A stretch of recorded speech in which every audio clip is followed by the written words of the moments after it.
O DNA é responsável por sintetizar e guardar todas as informações de um ser vivo. Ele é composto por uma dupla fita carregada de milhares de nucleotídeos, aos quais se interligam através de bases nitrogenadas. Cada fita é composta por vários nucleotídeos subsequentes, que por sua vez são compostos por um grupo fosfato e uma pentose, que se ligam a uma determinada base nitrogenada, que por sua vez, através de pontes de hidrogênio, se conecta a uma base análoga, ligando ela à próxima fita de DNA. As bases nitrogenadas se interligam através de ligações de hidrogênio.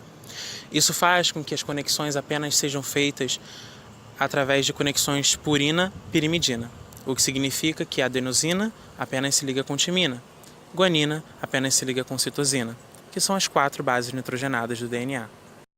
Para que sejam sintetizadas as proteínas ou a célula se multiplique, o DNA precisa ser replicado.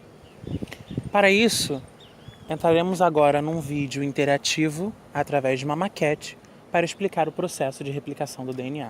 Apresentamos para vocês a estrutura do DNA através dessa maquete, com uma extremidade 3' e outra extremidade 5'. As bases nitrogenadas de adenina estão aqui representadas por amarelo, as de timina como azul, as de guanina como verde e as de citosina como rosa. Aqui, nesse ponto central, vemos uma riqueza de ligações de adenina e timina. Isso significa que as proteínas reconhecerão esse lugar como um ponto de iniciação para a replicação de DNA.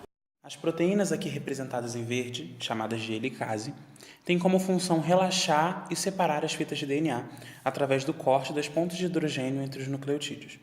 Como for outrora mencionado, a helicase reconhece os pontos de riqueza de adenina e timina como pontos de iniciação de replicação do DNA. Vale ressaltar também que as proteínas têm a sua direção bidirecional. Isso significa que o DNA vai se abrir nas 2 direções, esquerda e direita.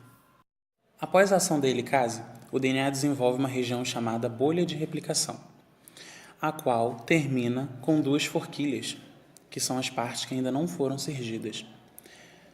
Cada forquilha se posiciona em uma direção diferente do DNA, à esquerda e à direita.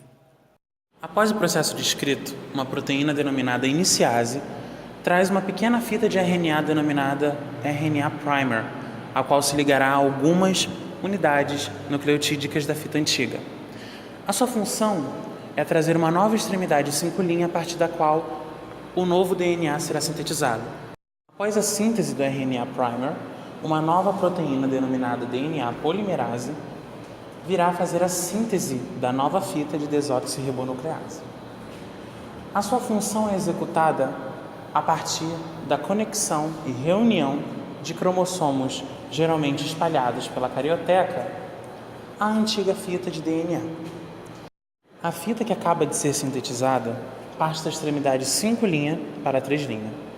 Isso significa que ela é uma fita líder, pois não existe nenhum problema na sua continuidade.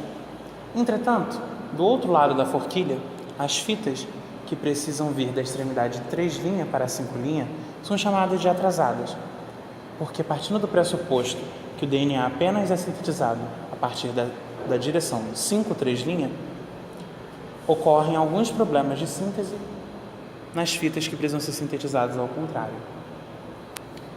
Assim sendo, o mecanismo se desenvolve da seguinte maneira: o RNA primer é colocado, a polimerase vem, sintetiza uma nova parte do DNA e conforme a forquilha vai sendo aberta aos poucos pela helicase, um novo RNA é colocado e assim uma nova fita de DNA é sintetizada. E assim sucessivamente, com essas várias interrupções pelo caminho. Isso faz com que a fita de DNA seja sintetizada em fragmentos, denominados fragmentos de Okazaki. Uma nova proteína chamada nuclease vem para retirar os RNA primers, cujas lacunas em seguida serão preenchidas por uma nova proteína chamada DNA polimerase de reparo. Após isso, uma nova proteína chamada ligase vem para conectar, isto é, preencher os espaços vazios entre as fragmentações do DNA. Em seguida, uma nova proteína denominada ligase vem para conectar os fragmentos de Okazaki.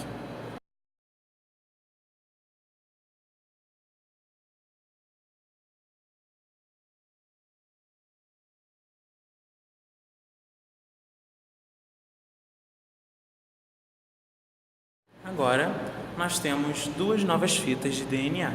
O DNA se multiplicou e agora pode ser utilizado para a síntese de proteína ou para a multiplicação celular. E assim nós concluímos esse vídeo.